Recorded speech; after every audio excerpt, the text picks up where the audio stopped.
So there's one type of brokerage that I will never be a part of.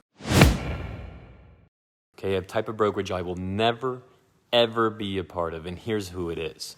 It's the type that tells you, hey, here's what your sign's gonna look like. Here's what your email address is gonna be. Here's what your identity will look like. Okay, as a brokerage level, unless they're going to feed me with, and like literally, feed me with leads, feed me with business, give me a ton of opportunity, do my marketing for me, hire people to work for me, unless they're going to do a lot of the work for me, leaving me with right? Which, let's face it, that's exactly how we run our teams.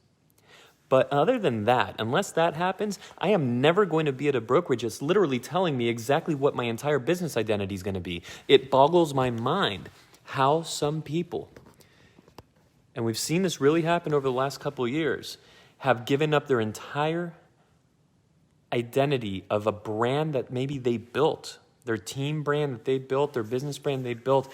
And what happens at some of these brokerages is if you have a sign that looks just like everybody else's, keep in mind I've been talking a lot about commoditized business, us having a commoditized industry. Real estate is a commoditized industry.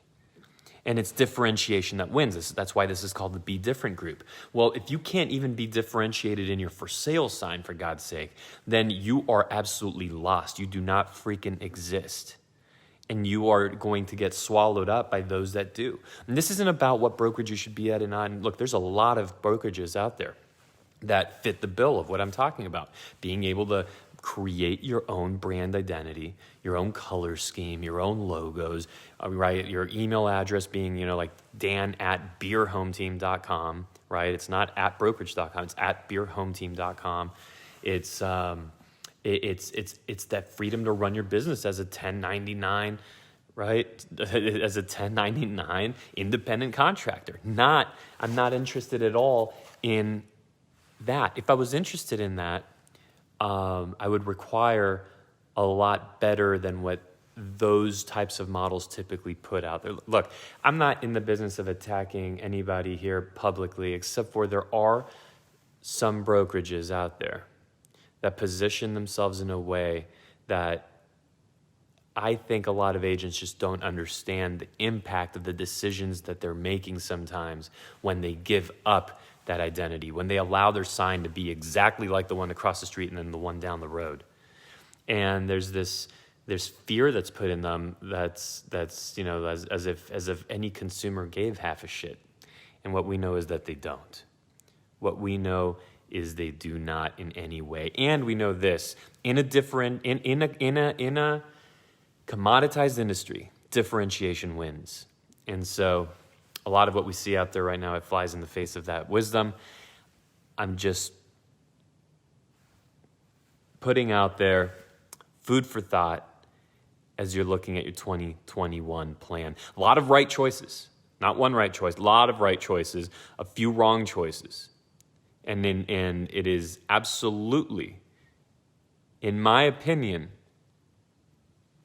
near business suicide, especially for an established brand, a team, someone that's maybe you're not a team, but maybe you're coming up, maybe you're starting to do a few sales and then a few more, and that you don't have to wait till a certain point until you start creating your brand. The Daniel Beer Group, which is now Beer Home Team, was born a long time ago.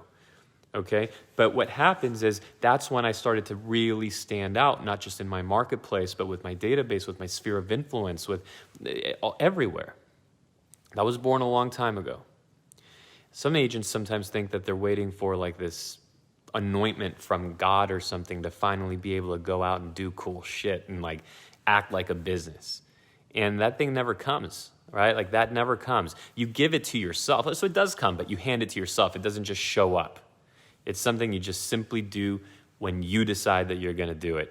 And then you see those same people that dedicated years to doing that suddenly be enticed by different, short-term incentives, and they literally destroy the goodwill of the brand they built over a lot of years.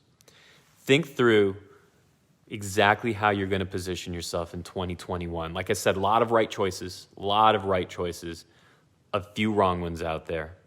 And it's for this exact and particular reason. See, when they strip you of all of that, they've